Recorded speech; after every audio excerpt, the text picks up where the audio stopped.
একটা মিল রয়েছে। তারা প্রভু রামের নামে ভোট চেয়েছে, আমরা রক্ত মাংসর গড়া রামের নামে ভোট চেয়েছি। তারা ধর্মের রামের নামে চেয়েছে, আমরা মানুষের সর্বক্ষণের কর্মী রামমোহন রায়ের নামে চেয়েছি। আমি আপনাদের কথা দিচ্ছি, আপনারা যে আশা আকাঙ্ক্ষা স্বপ্ন আবেগ নিয়ে আজকে এই মিটিংয়ে এসছেন, আমাদের কর্মসূচিতে অংশগ্রহণ করেছেন, আমি ময়নাগুড়ির মায়েদের ভাইদের সেই আশা ব্যর্থ হতে দেব না। আপনারা আগামী দিন রামকে জেতান। তৃণমূলের প্রার্থী ও আমার সহকর্মী বলতে পারেন, পুলিশে চাকরি করত, চাকরি ছেড়ে তৃণমূল যুব কংগ্রেসের সভাপতি হয়েছে, দায়িত্বের সাথে সংগঠনে কাজ করছে। তরুণ তুর্কি সারা জেলা, বিধানসভা, ওয়ার্ড, টাউন, গ্রাম পঞ্চায়েত, পুরসভার বিভিন্ন জায়গায় রাত বিরাতে মানুষের প্রয়োজনে ছুটে বেড়াতে পারবে, দাপিয়ে বেড়াতে পারবে। এমন একজনকে প্রতিনিধি আমরা করেছি যে আপনার পাশে জেতার পর সর্বক্ষণের কর্মী হয়ে সারা দিন পাশে থাকবে, রাত বিরাতে আপনি পাশে পাবেন। আমি আপনাদের কথা দিয়ে যাচ্ছি, রাম একাধিক প্রস্তাব রেখেছে। আমি নিশ্চিতভাবে মুখ্যমন্ত্রীর কাছে সরকার তৈরি হওয়ার পর যথাসময়ে সেই আবেদনগুলো আমি রাখব।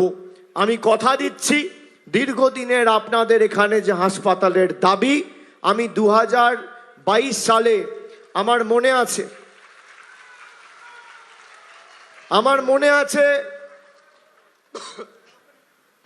2022 সালে দোমোহনী বাজারের সামনে আমি দাঁড়িয়েছিলাম, তারিখটা ছিল 12ই জুলাই। ময়নাগুড়ি থেকে এই ধূপগুড়ি যাওয়ার পথে তখন আমাকে সবাই বলেছিল, আমাদের বাজারটা সংস্কার করে একটু ভালো করে আপনি সাজিয়ে দিন। আমি কথা দিয়েছিলাম করে দেবো, 6 মাসের মধ্যে কথা রেখেছি। দোমোহনী হাট বাজার জেলা পরিষদ রাজ্য সরকারের সহযোগিতায় আমরা নতুন করে তৈরি করে দিয়েছি। আমি পাশে ধূপগুড়ি বিধানসভা উপনির্বাচনে এসছিলাম, মানুষ বলেছিল মহকুমা করতে হবে, আমি বলেছিলাম চেষ্টা করব, কথা দিয়ে কথা রাখতে পেরেছি, ধূপগুড়ি মহকুমা হয়েছে। ময়নাগুড়ির দীর্ঘদিনের দাবি ছিল পুরসভা। 2021-এ মামাটি মানুষ সরকার তৈরি হওয়ার পর এখানে পুরসভা হয়েছে। এখানে প্রায় 17টা ওয়ার্ডের পুরসভা, ময়নাগুড়ি পুরসভা আমাদের সরকার করেছে। আপনাদের দীর্ঘদিনের দাবি হাসপাতাল, আমি কথা দিয়ে যাচ্ছি এই দাবিকে মান্যতা দিয়ে যত দ্রুত সম্ভব আপনারা রামমোহন রায়কে জেতান।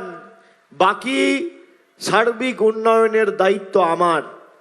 আমি এখানে জল্পেশ মন্দিরে গেছি, এখানে বলুন তো বিজেপির নেতা, বিজেপির সাংসদ, বিজেপির তৎকালীন সর্বভারতীয় সভাপতি এবং বর্তমান স্বরাষ্ট্রমন্ত্রী অমিত শাহ এসে বলেছিল যে এখানে জল্পেশ মন্দিরকে কেন্দ্র করে আন্তর্জাতিক মানের পর্যটন কেন্দ্র গড়বে কেন্দ্র সরকার, করেছে? উত্তর হচ্ছে না। তারা বলেছিল নারায়ণী ব্যাটালিয়ন তৈরি করবে, আজ থেকে 7 বছর আগে 2019 সালে হয়েছে? উত্তর হচ্ছে না।